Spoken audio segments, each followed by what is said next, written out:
Hello student, good afternoon. After the completion of our runtime memory management वाला chapter जो हमने complete किया है, उसके बाद जो हमारा चैप्टर नंबर 7 जो है वो है कोड जनरेशन। वो है हमारा कोड जनरेशन। ओके, तो ये जो हमारा स्टेप है कोड जनरेशन, वो हमारा कंपाइलर का फाइनल फेस है। ये कोड जनरेशन जो है वो हमारे कंपाइलर का फाइनल फेस है कि वो क्या करेगा, हमारा जो प्रोग्राम है उससे कन्वर्ट करेगा। तो कोड जनरेशन पहले तो हम देखेंगे किसे बोलते हैं। Code generation is the final phase in the process of compilation. वो हमारे कंपाइलेशन प्रोसेस का फाइनल स्टेट है, फेज है। It take the intermediate code. वो इनपुट में क्या लेगा, जो आपका इनपुट में क्या आएगा, इंटरमीडिएट कोड आएगा जो जनरेट होगा as an input to generate the target machine code as an output. वो इंटरमीडिएट कोड को एज ए इनपुट लेगा और टारगेट कोड जनरेट करेगा as an output. The procedure of code generator in the compilation procedure is illustrated by the following figure. आप यहाँ पे देख सकते हो, यहाँ पे आपका सोर्स प्रोग्राम है, फ्रंट एंड है, उसमें क्या होगा, इंटरमीडिएट कोड जनरेट होगा। वो कोड ऑप्टिमाइजेशन को दिया जाएगा और वो उसके बाद क्या होगा, इंटरमीडिएट कोड जो है वो कोड जनरेटर उसे क्या करेगा, ऑब्जेक्ट कोड में कन्वर्ट करेगा।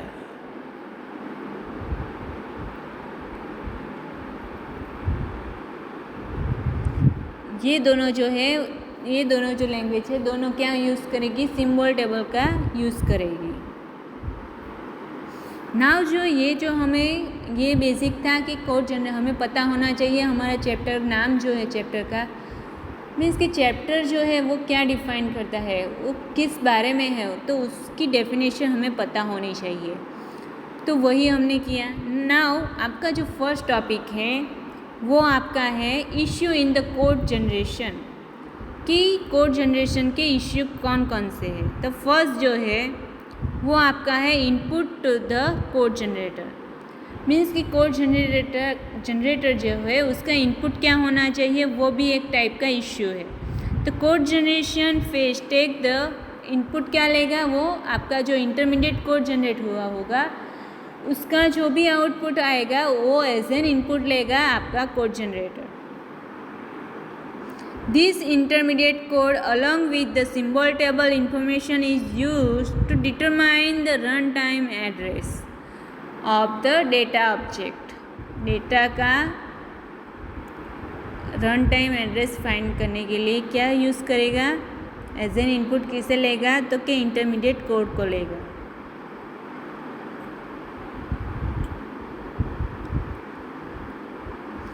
तो this intermediate code may be in the form of such address code होना, वो क्या हो सकता है, मीन्स कि वो in the form of address code हो सकता है। जो हमने देखा था इंटरमीडिएट कोड जनरेशन वाला चैप्टर में, हमने देखा था कि वो क्या करेगा कि 3 एड्रेस कोड जनरेट करेगा, क्वाड्रेबल, ट्रिपल।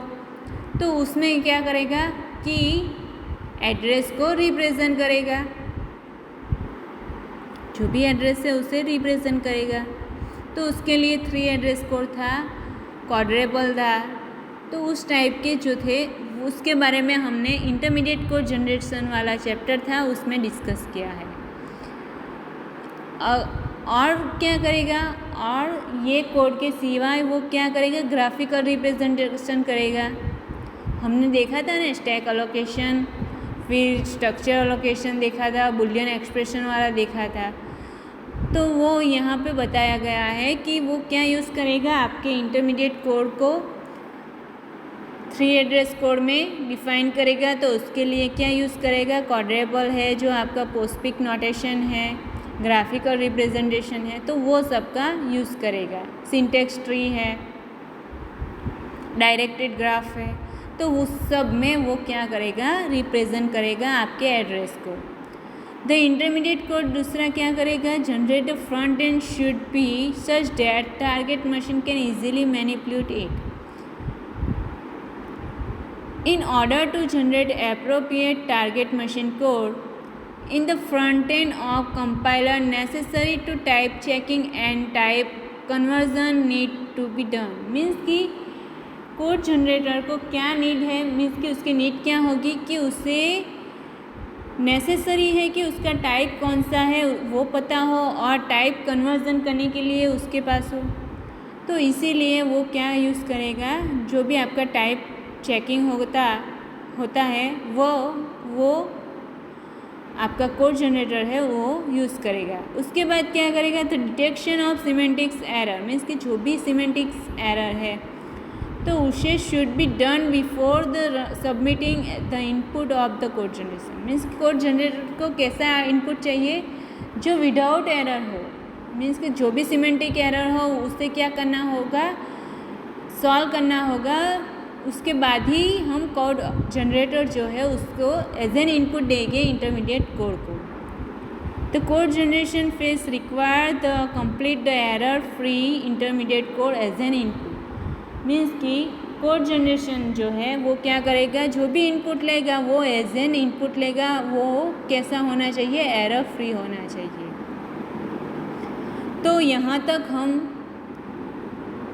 आज के लेक्चर में हम यहाँ तक कंप्लीट करते हैं। उसके बाद जो थोड़ा बाकी है हमारा सिलेबस का, वो हम नेक्स्ट लेक्चर में कंप्लीट करेंगे। तो thank you for watching video.